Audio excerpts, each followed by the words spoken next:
والصلاة والسلام على سید الانبیاء والمرسلین اما بعد فاعوذ باللہ من الشیطان الرجیم بسم اللہ الرحمن الرحیم۔ محترم سامعین حضرات، اللہ تبارک و تعالی قرآن مجید فرقان حمید میں ارشاد فرماتا ہے،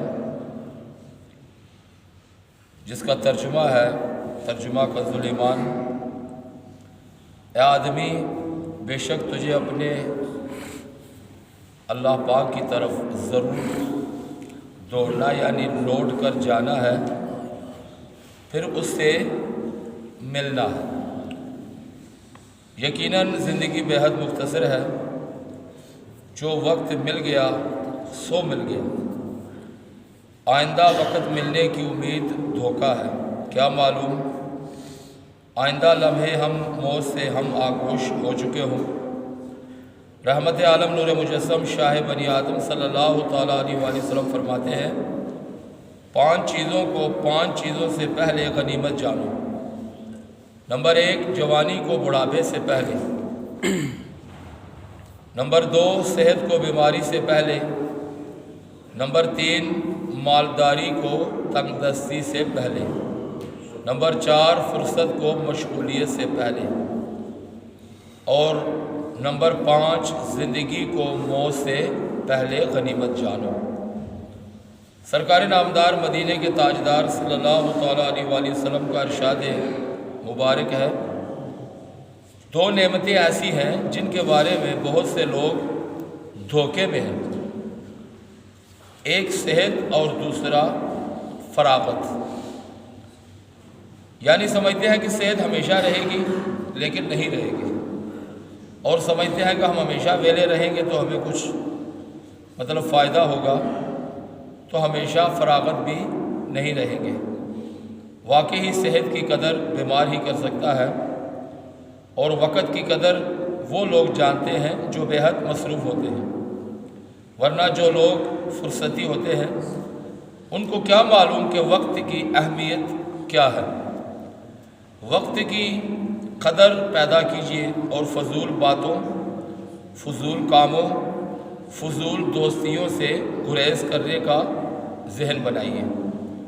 ترمذی شریف کی حدیث میں ہے کہ سرکار دو عالم نور مجسم صلی اللہ تعالیٰ علیہ وآلہ وسلم کا فرمان معظم ہے، انسان کے اسلام کی خوبیوں میں سے ایک خوبی اس عمل کو چھوڑ دینا ہے جو اسے نفع نہ دے، نہ دنیا کی نفع اور نہ ہی آخرت کا نفع۔ تو ایسے چیزوں کو چھوڑنا یہ انسان کے اسلام کی خوبیوں میں سے ہے۔ جو تجھے نفع اور نقصان کہ نفع نہیں دیتا، نقصان دیتا ہے، ان چیزوں کو تو بدرجہ اولا چھوڑنا چاہیے۔ تو محترم اسلامی بھائیوں، زندگی کا ہر سانس انمول ہیرا ہے، کاش ایک ایک سانس کی قدر نصیب ہو جائے، کہیں کوئی سانس بے فائدہ نہ گزر جائے، اور کل بروز قیامت زندگی کا خزانہ نیکیوں سے خالی پا کر اشک ندامت نہ بہانے پڑے۔ 100 کروڑ کاش ایک ایک لمحے کا حساب کرنے کی عادت پڑ جائے۔ کہاں بسر ہو رہا ہے، کس طرح بسر ہو رہا ہے، اس میں دین کا کیا فائدہ ہے، دنیاوی مجھے کیا فائدہ ہے، اس کا زہ مقدر۔ زندگی کی ہر ساعت مفید کاموں ہی میں صرف ہو، بروز قیامت اوقات کو فضول باتوں، خوش گپیوں میں گزرا ہوا پا کر کہیں کف افسوس ملتے نہ رہ جائیں۔ اگر ہم چاہیں تو اس دنیا میں رہتے ہوئے صرف 1 سیکنڈ میں جنت کے اندر ایک درخت لگوا سکتے ہیں، اور جنت میں درخت لگوانے کا طریقہ بھی نہایت ہی آسان ہے۔ چنانچہ سیاستہ کی حدیث ہے ابن ماجہ شریف کی حدیث کے مطابق ان 4 کلمات میں سے جو بھی کلمہ انسان اپنی زبان سے ادا کرے گا، جنت میں ایک درخت اس کے لیے لگا دیا جائے گا۔ مثال کے طور پہ سبحان اللہ ایک مرتبہ کہے گا اس کے لیے جنت میں ایک درخت لگ گیا، اللہ اکبر کہے گا تو اس کے لیے ایک درخت جنت میں لگ جائے گا، لا الہ الا اللہ کہے گا تو اس کے لیے ایک درخت جنت میں لگ جائے گا، اور اللہ اکبر کہے گا تو بھی اس کے لیے ایک درخت، یعنی سبحان اللہ، الحمدللہ، لا الہ الا اللہ، اللہ اکبر، اگر اتنے الفاظ وہ کہے گا تو 4 درخت اس کے لیے جنت میں لگ جائیں گے۔ تو یہ اتنا فائدہ ہے، ذرا سی زبان چلائی تو کتنا فائدہ ہوا۔ امیر المومنین حضرت سیدنا مولا کائنات علی المرتضیٰ شیر خدا کرم اللہ وجہ الکریم فرماتے ہیں، ایام تمہاری زندگی کے صفحات ہیں، یعنی دن جو ہے یہ تو تمہارے دن ہیں، یہ تمہارے زندگی کے صفحات ہیں، ان کو اچھے اعمال سے زینت بخشو۔ اور حضرت سیدنا عبداللہ ابن مسعود رضی اللہ تعالیٰ عنہ صحابی رسول ہیں، آپ فرماتے ہیں میں اپنی زندگی کے گزرے ہوئے اس دن کے مقابلے میں کسی چیز پر نادم نہیں ہوتا جو دن میرا نیک اعمال میں اضافے سے خالی ہو۔ حضرت سیدنا عمر بن عبدالعزیز رضی اللہ تعالیٰ عنہ فرماتے ہیں روزانہ تمہاری عمر مسلسل کم ہوتی جا رہی ہے، تو پھر نیکیوں میں کیوں سستی کرتے ہو؟ ایک مرتبہ کسی نے عرض کی یا امیر المومنین یہ کام آپ کل پر مؤخر کر دیجئے، کل کر لینا۔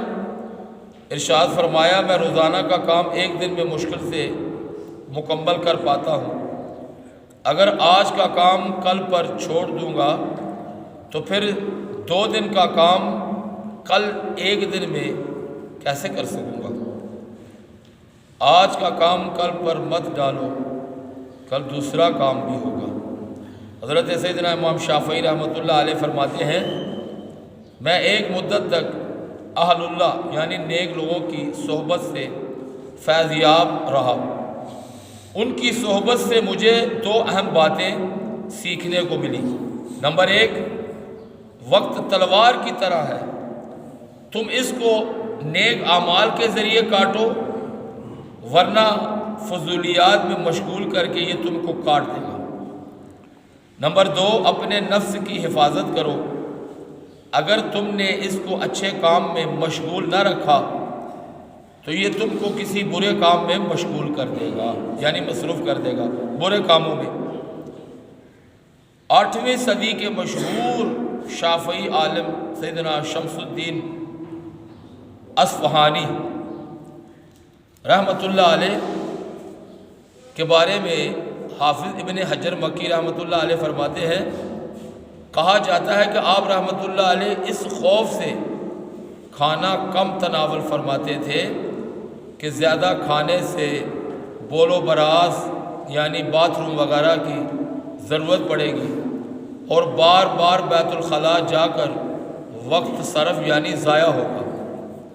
تو محترم اسلامی بھائیوں، ہو سکے تو اپنے یومیہ نظام و اوقات ترتیب دے لینا چاہیے۔ عشاء کی نماز پڑھ کر حتی الامکان 2 گھنٹے کے اندر سو جائیں۔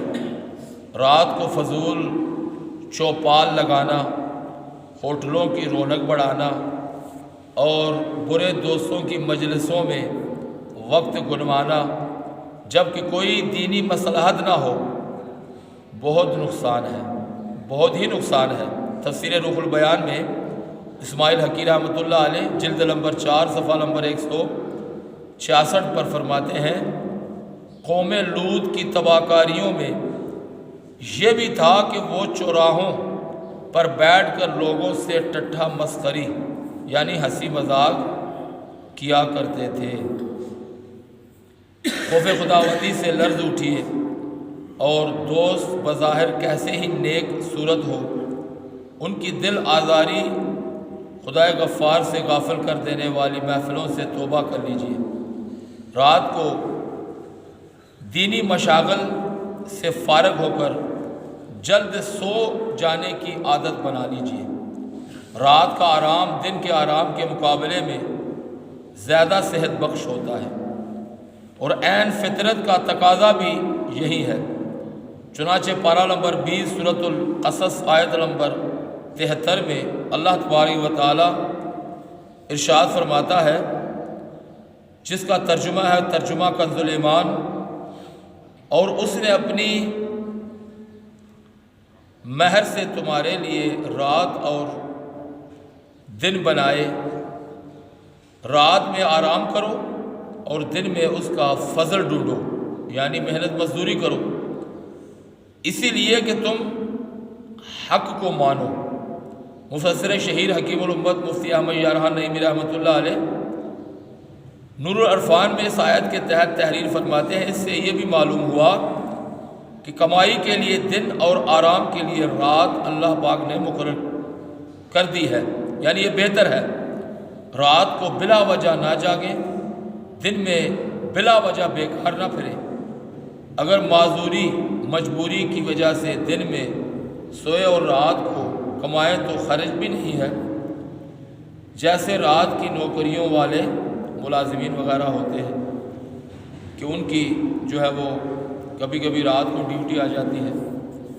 تو بہرحال پیارے اسلامی بھائیوں، مقصد یہ ہے کہ اپنے وقت کو ضائع مت کیجیے، وقت کی قدر کیجیے۔